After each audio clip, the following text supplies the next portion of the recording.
Los saludamos, amigas y amigos de Canal UCR, este medio televisivo universitario que se paga con los impuestos que tributan los habitantes de este país. Y digo habitantes, ni siquiera digo ciudadanos, los habitantes, y la capacidad de endeudamiento del Ministerio de Hacienda. Hoy tenemos un evento particularmente importante para mí, de tener con nosotros a mi colega, a don Otón Solís, exministro de Planificación y Política Económica, al 2 veces diputado, al fundador de el partido que en la vida de partido ha tenido más periodos de gobierno,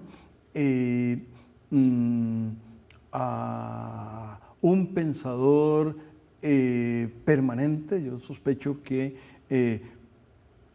después de que se despierta, don Otón empieza a pensar en cosas del país, y sospecho que no se acuesta muy temprano. Eso es un problema familiar de él, del que no lo voy a preguntar, pero sospecho que estará pensando en el país, y ahora el país de alguna manera se le hizo más grande, se le multiplicó por 5, porque ahora tiene que encima pensar en cosas de Centroamérica. Hoy lo invitamos a hablar del Banco Centroamericano de Integración Económica, cosa de la cual don Otón nos va a conversar una vez que el canal nos invite a hacerlo. Regresamos.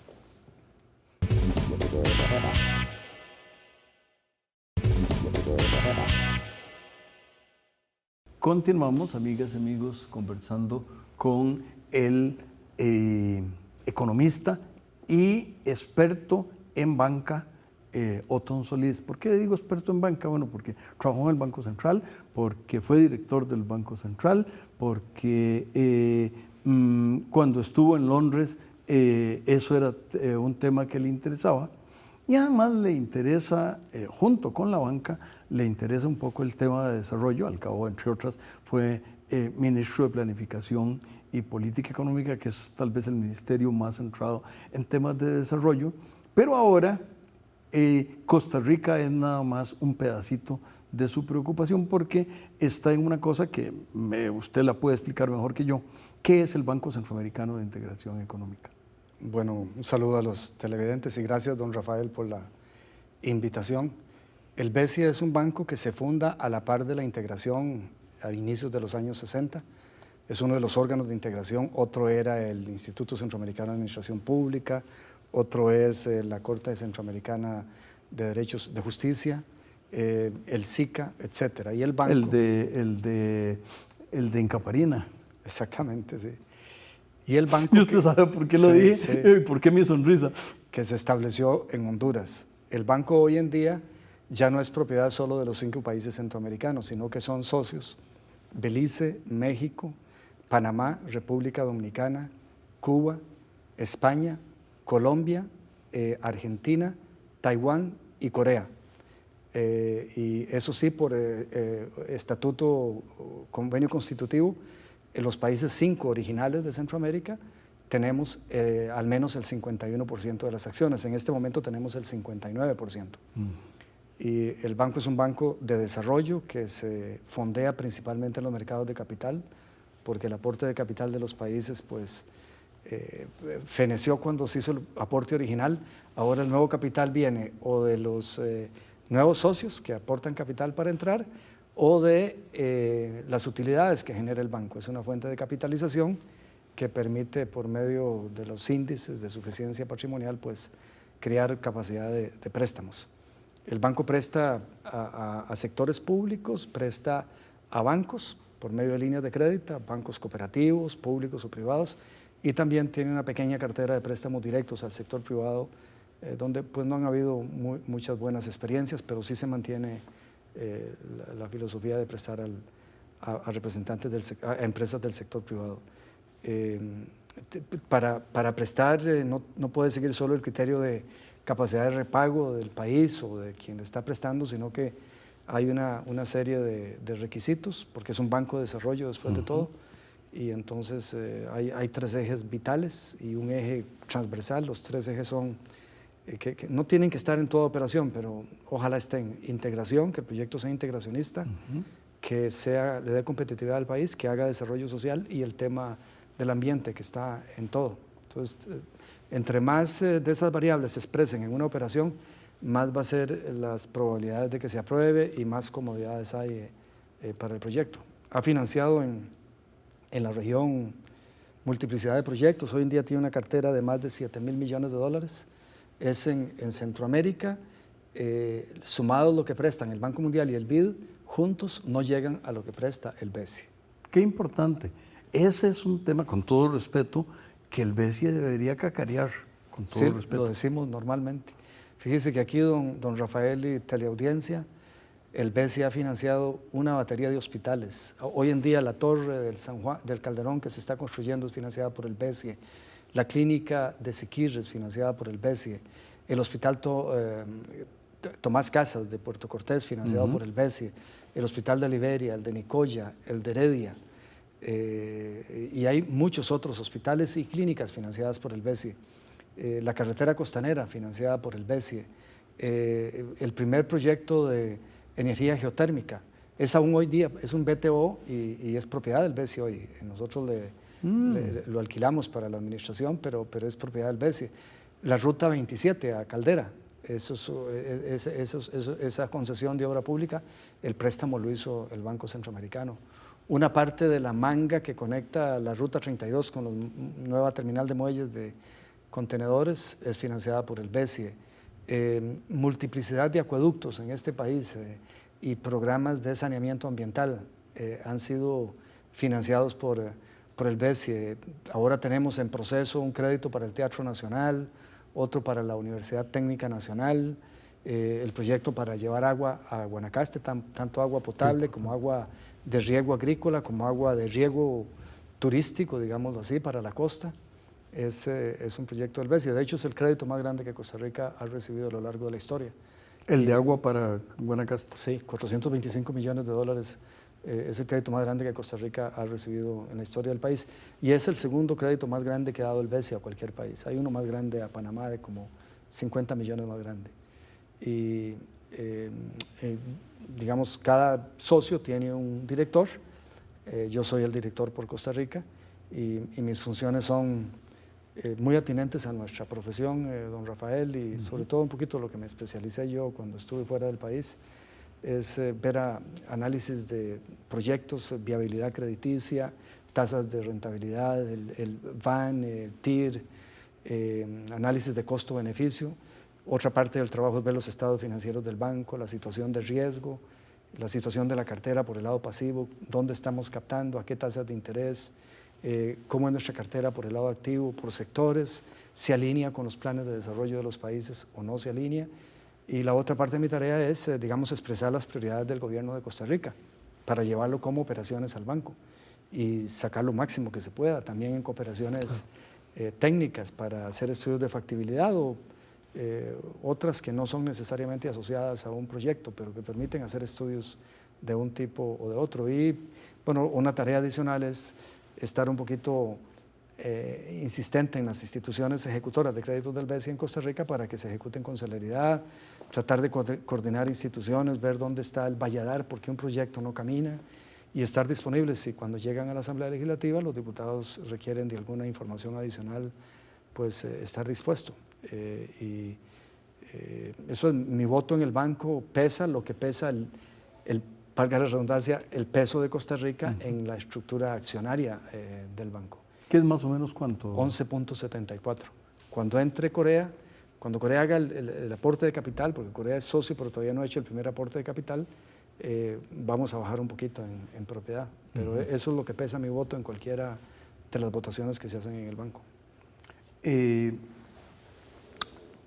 Pues ya lo dije, me parece que yo que algo escucho de esos temas, como la mitad de lo que usted contó fue novedad para mí, y entonces eso significa dos cosas. Una, yo estoy muy desinformado, y la otra No, es... Rafael, hay muy poca información sobre el BESI. yo creo que...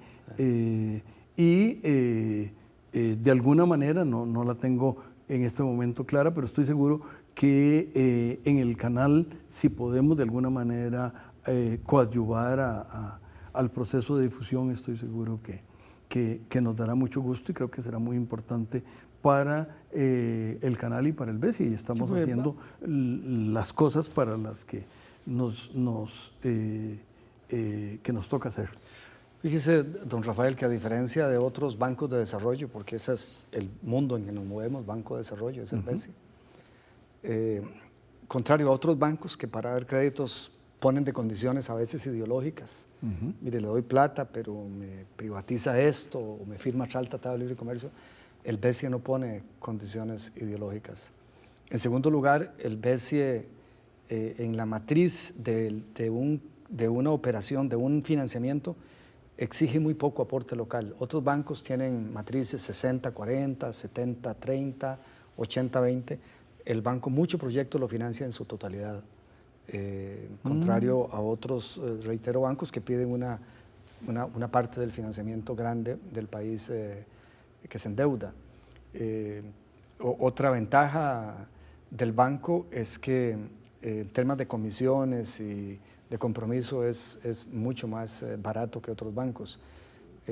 Por otra parte, el BESI no exige aprobación legislativa para todo crédito. Nosotros, cuando le prestamos a un ente público que tiene finanzas, que a futuro uno ve que hay flujos de ingresos que garantizan el repago, con análisis muy rigurosos que hacemos en el banco para ver cuánto de compromiso hay, el banco con esos flujos futuros de garantía hace créditos. Por ejemplo, al CONAVI, nosotros, como CONAVI tiene un ingreso garantizado por el impuesto a los combustibles, nosotros le hacemos créditos a CONAVI sin ir a la Asamblea Legislativa. Igual a la Caja, que tiene también flujos de ingresos garantizados, no vamos a la Asamblea Legislativa. Igual al ICE.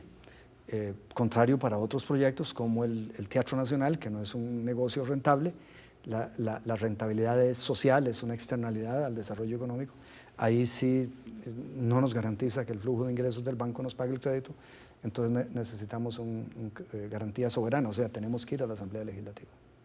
Y la otra ventaja del banco, digamos, una cuarta ventaja, es que es propiedad de Costa Rica. Nosotros del BID somos propietarios del 0.46%, o sea, ni siquiera un medio de un 1%. Del Banco Mundial, una infimésima parte.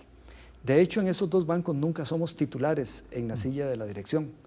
En cambio del BESI, como dije antes, somos propietarios un 11.74%. Entonces, digamos, hay más control, más peso, más posibilidades de que el director incida para que las políticas del banco sean, digamos, afines a los intereses del país.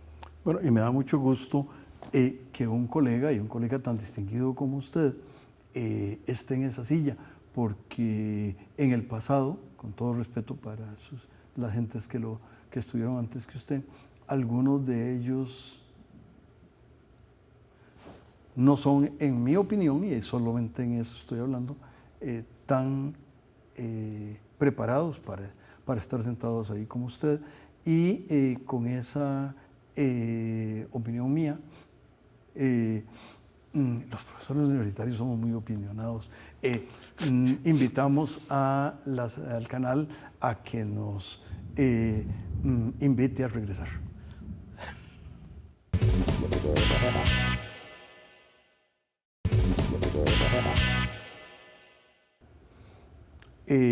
Continuamos, amigas y amigos, conversando con mi colega, con el profesor universitario, muy por ratitos, porque está en muchas otras cosas,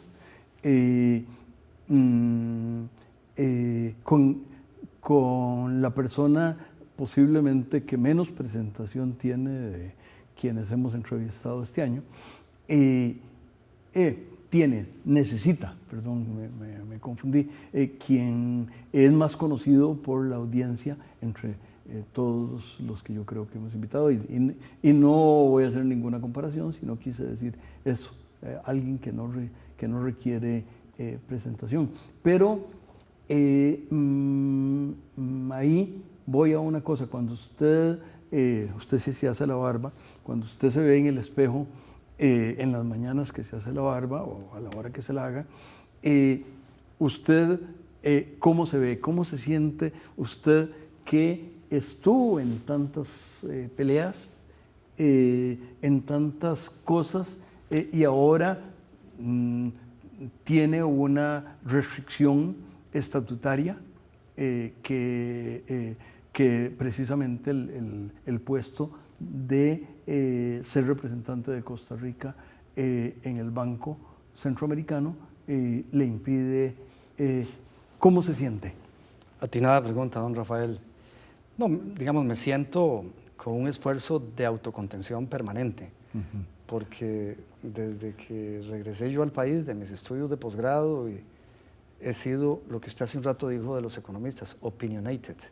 Es decir, he sentido el deseo de hacer propuestas, de denunciar, y he participado. Digamos, yo tengo mucho enemigo porque cuando usted hace una propuesta, cuando usted critica algo, pero cuando usted hace una propuesta para arreglar algo, ya a alguien no le gusta. Y por supuesto denunciar temas de corrupción y todo eso también genera mucha enemistad. Y bueno, yo tengo la vocación de seguir los datos del país y lo que está pasando al detalle. Yo a las 5:30 de la mañana cuesta que no me haya leído 4 medios nacionales y 2 internacionales, y una vez por semana 3 internacionales, porque el Economist sale una vez por semana. Yo en la mañana, cuando ya me meto a la ducha, ya yo estoy empapado de esa cosa, pero antes yo de ahí podía reaccionar, escribir algo, por lo menos en mi Facebook, si no era en una entrevista como esta, decir cosas. Entonces es una abstención. Por ese lado me siento vacío tal vez, pero por otro lado estoy en mi profesión. Entonces me siento muy confortable como estoy en mi profesión cuando doy clases en los ratos, como usted dice, porque los temas del banco son íntimamente vinculados a mi profesión.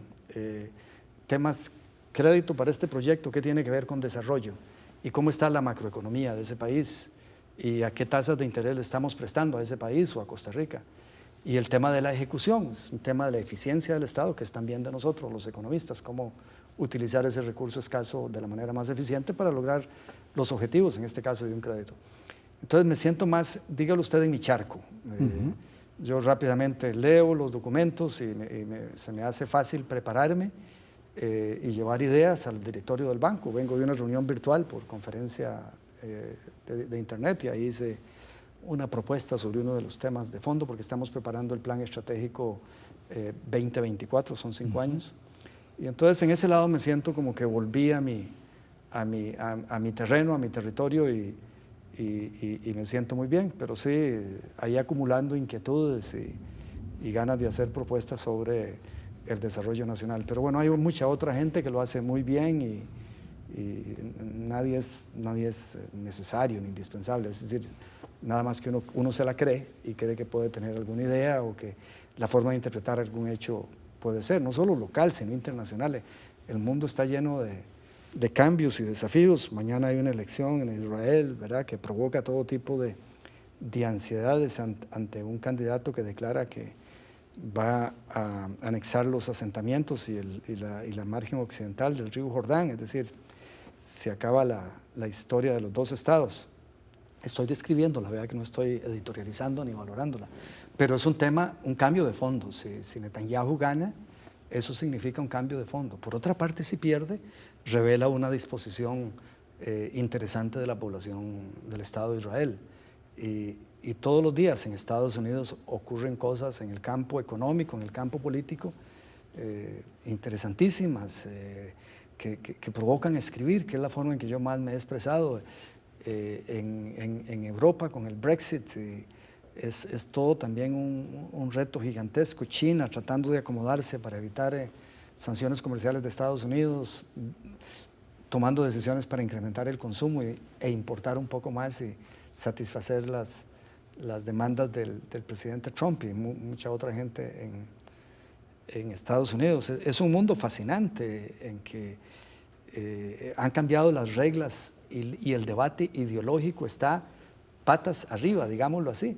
Hace unos pocos años, por ejemplo, cuando se discutía el TLC aquí en Costa Rica con Estados Unidos, oponerse a una apertura total y cuestionar un par de cositas del TLC hacía merecedor del calificativo de chavista o comunista.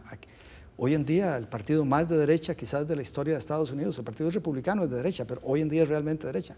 Y hay toda una interpretación proteccionista y nacionalista y de renegociar los TLCs, igual la derecha en Inglaterra.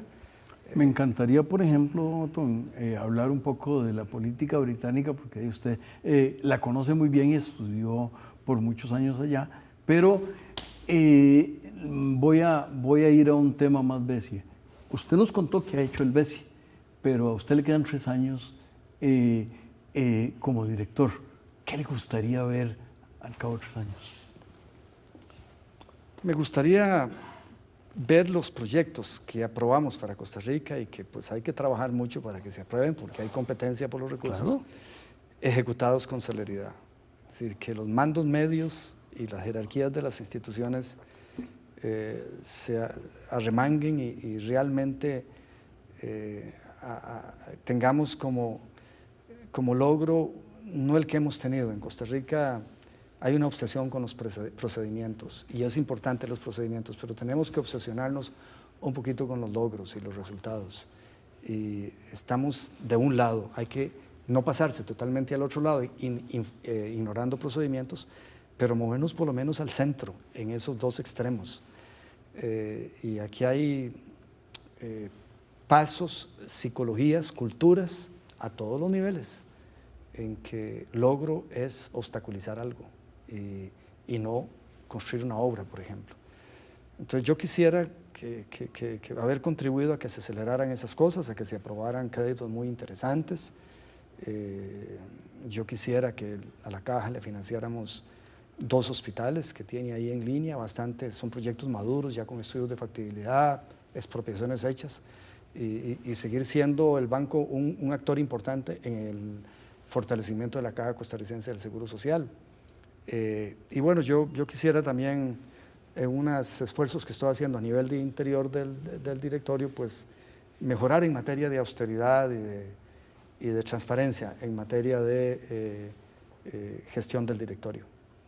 Hay un tema, yo el otro día estaba hablando con la mamá de Elena, que nació en Limón, y entonces estábamos hablando del tren al Atlántico y las buenas y malas experiencias. Una de las cosas que yo estaba pensando es que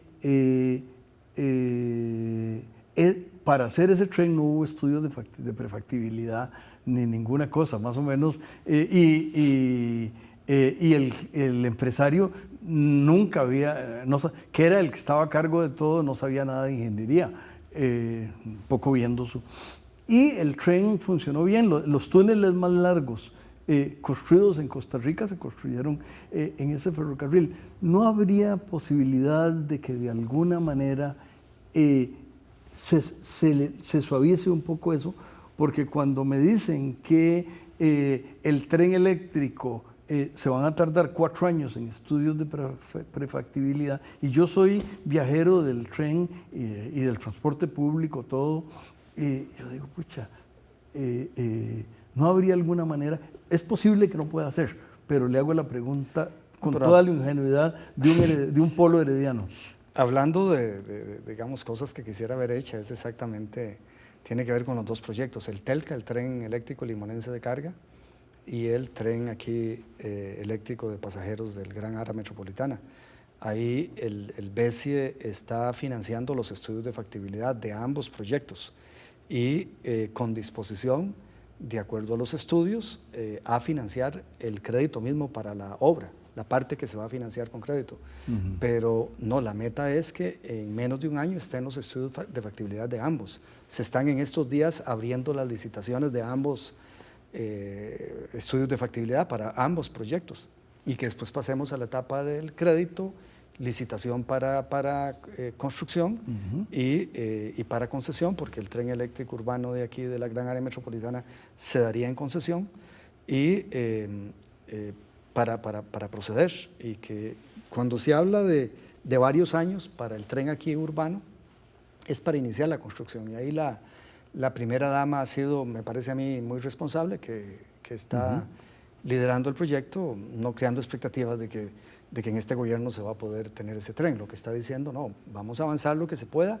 Ojalá el primer acto de obra se haga en este gobierno, pero si no es así, la idea es dejarlo suficientemente avanzado y acotado y sin ya discusiones para empezar a ejecutar. Pero sí, los estudios de factibilidad esperamos que en menos de un año estén terminados.